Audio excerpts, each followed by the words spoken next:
குடும்பங்களில் பெற்றோர்களிடத்திலே பேசாத பிள்ளைகள் இருந்தால், பெற்றோர்களை ஏதாவது மனது நோகுமாறு நாம் பேசியிருந்தால், பெற்றோர்களை கண்ணியக்குறைவாக நாம் நடத்தி இருந்தால், பெற்றோர்களை அடாவடித்தன போக்கிலே நாம் கையாண்டிருந்தால், இதோ இந்த ரமலானுடைய மாதத்தோடு அல்லாஹ்வே பெற்றோர்களுடைய மதிப்பும் மரியாதையும் தெரியாமல் இருந்தேன், பெற்றோர்களுடைய மதிப்பும் மரியாதையும் தெரியாமல் இருந்தேன்.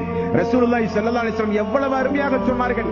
அவன் நஷ்டமடைந்து விட்டான், அவன் நஷ்டமடைந்து விட்டான், அவன் நஷ்டமடைந்து விட்டான். யா ரசூலுல்லாஹ், யாரை சொல்லுகிறீர்கள்? 3 முறை திரும்ப திரும்ப யாரை யா ரசூலுல்லாஹ் சொல்லுகிறீர்கள்? கிடைத்த வாய்ப்பை இழந்து விட்டானே, கிடைத்த வாய்ப்பை இழந்து விட்டானே, கிடைத்த வாய்ப்பை இழந்து விட்டானே. யா ரசூலுல்லாஹ், யார் அவர்கள்? யாருக்கு பெற்றோர்கள் ஒருவரோ இருவரோ முதுமையான வயதை அடைந்தும் அவன் பெற்றிருந்தும் அவர்களுக்கு பணிவிடை செய்கிற வாய்ப்பை பெற்று சொர்க்கம் போகிற வாய்ப்பை இழந்தானே. முதியோர்களை பெற்றிருந்தும், பெற்றோர்களை முதிய வயதில் தள்ளாத வயதில் பெற்றிருந்தும் அவர்களுக்கு செய்ய வேண்டிய பணிவிடையின் மூலம் சொர்க்கம் செல்கிற வாய்ப்பையே இழந்தானே.